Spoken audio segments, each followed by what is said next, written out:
রয়েছেন বেকারত্ব অভিশাপের মতো আমাদের কাছে। ও যুবক ভাই, ও যুবক বন্ধু, যারা তোমরা বেকারত্বের করাল গ্রাসে আগ্রাসী ভাব দেখাচ্ছ, যারা তোমরা সমাজের বেকার, তাদের জন্য আল্লাহ বলেন, গোলাম যদি কলিজার মধ্যে আল্লাহর ভয় আনো, বেকারত্ব ঘুষিয়ে যাবে। সুবহানাল্লাহ পড়েন।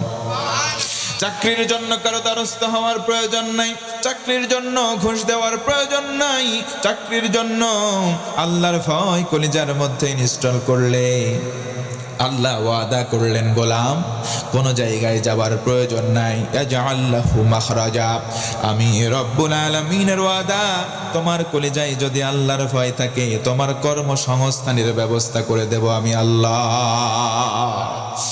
আমার বন্ধুগণ, মনোযোগ বাড়ায় দেন। কেউ যদি মুত্তাকি হতে চাই, কেউ যদি তাকওয়াবান হতে চাই, কলিজার মধ্যে কোরআনের জ্ঞান আনার দরকার। জোরে বলেন তো, আছে না নাই? আল্লাহ রাব্বুল আলামিন বলেন, বান্দারে যারা তোমরা মুমিন, এই মুমিনের মধ্যে কিছু কিছু মানুষ জ্ঞানে জ্ঞানবান হয়ে যায়।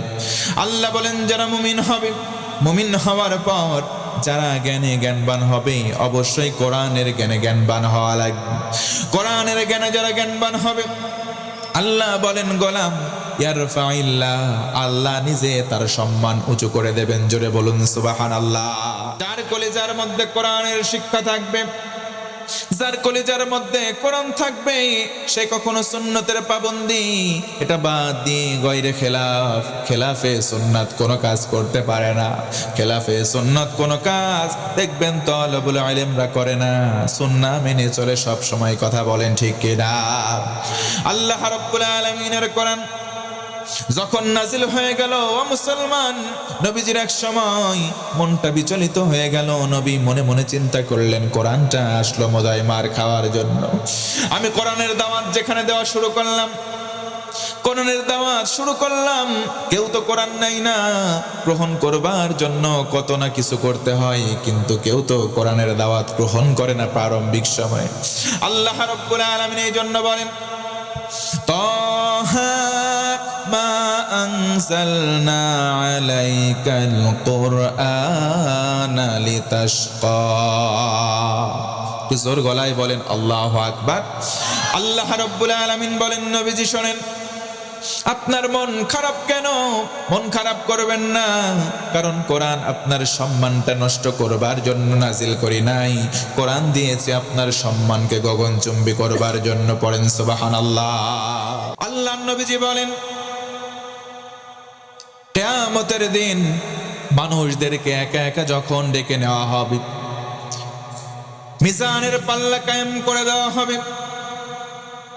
মিজানের দুইটা পাল্লা, একটা হলো ডান পাল্লা আর একটা হলো বাম পাল্লা, সেটা হলো গুনাহের পাল্লা। ডান পাল্লার মধ্যে নেকি তুলে দেওয়া হবে, বাম পাল্লায় গুনাহ।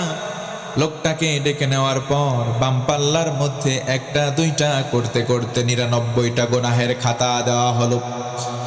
ডান পাল্লার মধ্যে কোনো খাতা নাই। লোকটা চিন্তা করবে, হাই, আজকের দিনে জাহান্নামে যাওয়া ছাড়া কোনো উপায় নাই। কিন্তু আল্লাহ তাআলা বলবেন, সেদিন বিন্দু পরিমাণ জুলুম আমি আমার কোনো বান্দা বান্দির প্রতি করব না।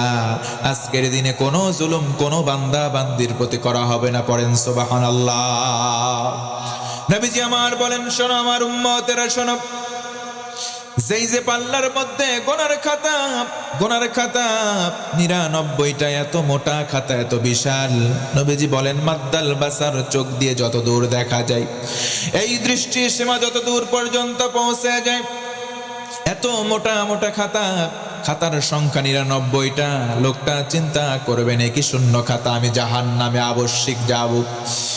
আল্লাহর পক্ষ থেকে সেদিন বলা হবে, আল্লাহ বলবেন, গোলাম কোনো বান্দার প্রতি জুলুম করা হবে না।